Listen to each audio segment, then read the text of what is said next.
This is a shocking true story. It begins with a sweet 10-year-old girl named Natasha who lives with her mother. Her parents are divorced and live apart, so she stays with her mom. One morning, Natasha wakes up late. She hurries to get ready for school, but just before leaving, she ends up arguing with her mother. Her mom, already irritated, yells at her in anger. Hurt and upset, Natasha says nothing and walks off to school alone. But as she's walking down the empty street, a white van suddenly pulls up next to her. Out of nowhere, a man jumps out and grabs her. She screams as loud as she can, but the street is completely empty. No one is there to help. The man quickly knocks her unconscious and drives off with her. When Natasha wakes up, she finds herself trapped in a tiny, hidden room. There are no windows, just a small exhaust fan, a toilet, and a wash basin. She's locked in the basement of a house. The man who kidnapped her, his name is Alex, and this nightmare is only just beginning. Natasha bangs on the locked door and screams with all her might, begging to be taken back to her mother, but no one answers. No one even hears her. Exhausted and terrified, she breaks down in tears, completely heartbroken. That night, Alex quietly walks in carrying a plate of food and a thin mattress. Natasha is scared out of her mind, but she bravely whispers, "I want to go back to my mommy." Alex says nothing, just stares blankly and walks away without a single word. Left all alone, Natasha eats in silence. She's starving, missing her mother, and shivering with fear. Eventually, she curls up on the mattress and cries herself to sleep. 3 long days pass in this horrible silence. And slowly, the truth becomes painfully clear. Alex may seem quiet, but he's mentally twisted and incredibly dangerous. He has no plans to let her go. He wants to keep Natasha as his personal prisoner for. Alex hardly ever leaves the house, and the only visitor is his own mother, who shows up from time to time. Meanwhile, Natasha's disappearance makes headlines across the city. Her mother is in agony, desperately searching for her child, but the police still have no solid leads. One day, when Natasha pleads once again to go home, Alex looks her dead in the eye and says, "Your mother gave up on you. You belong to me now. I asked her for money to let you go, and if she really cared, she would have paid." But the chilling truth, Alex never asked anyone for anything. Shaken and confused, Natasha pours her heart into a letter, begging her mother for help, and hands it to Alex with hope. But instead of sending it, he rips it up right in front of her and coldly lies, saying he already gave it to her mom. Every single day, Alex walks into the basement with food, leaves it behind, and disappears without saying much. Sometimes, he even tries to make Natasha fall asleep by telling her bedtime stories like nothing is wrong. Bit by bit, Natasha's entire world begins to shrink, until all she knows is that dark, lonely basement.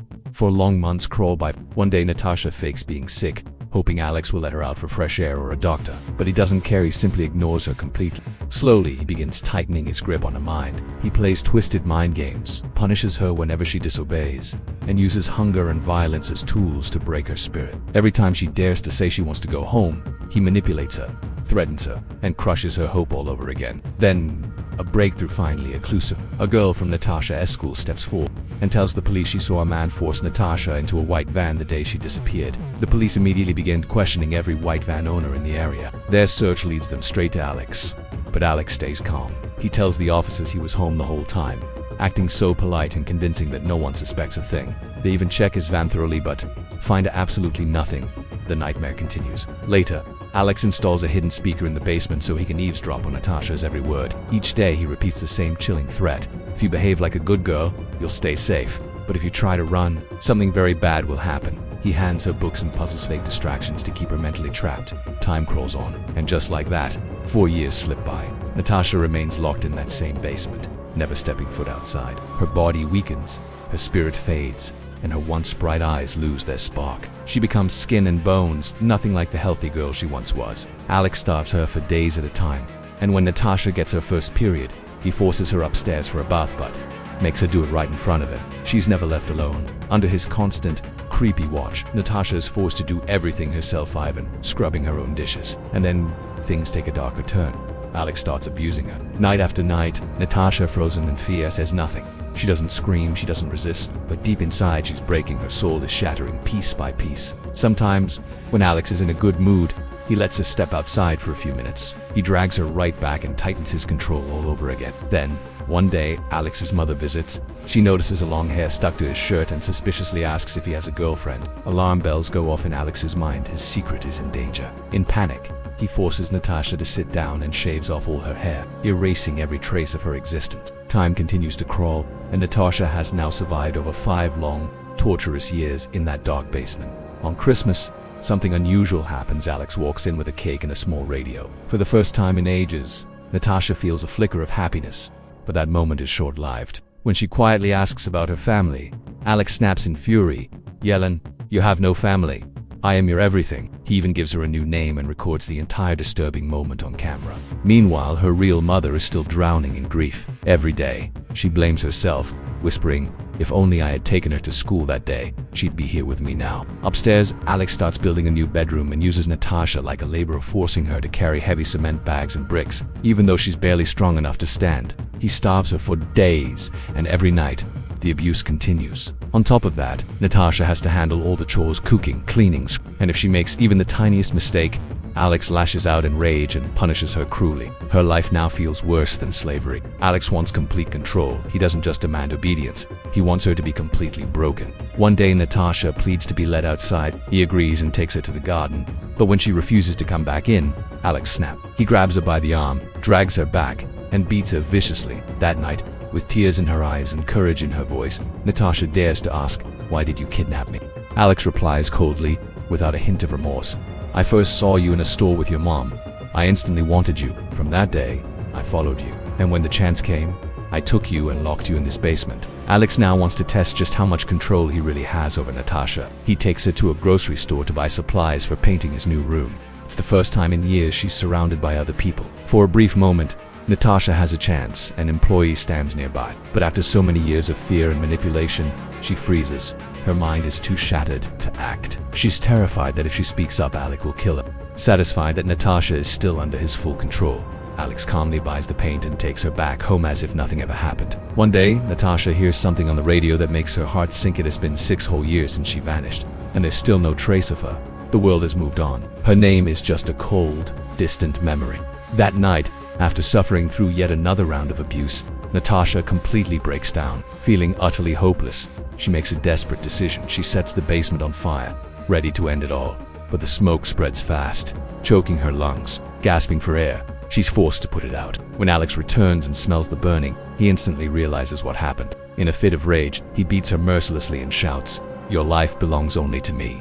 Only I have the right to end it." More than 7 years have now passed in captivity. Then, one day, Alex takes her on a ski trip. The slopes are crowded with people, but Natasha never gets a second alone. Alex watches her like a hawk. When she asks to use the restroom, he checks it first to make sure no one's inside. Inside, Natasha finally sees another girl and whispers desperately, "Please, I've been kidnapped. Help me." But fate plays a cruel trick. The girl doesn't understand English and walks away without saying a word. Alex quickly finds out Natasha tried to get help from a stranger and he explodes with rage. Furious, he drags her back home and beats her savagely once again.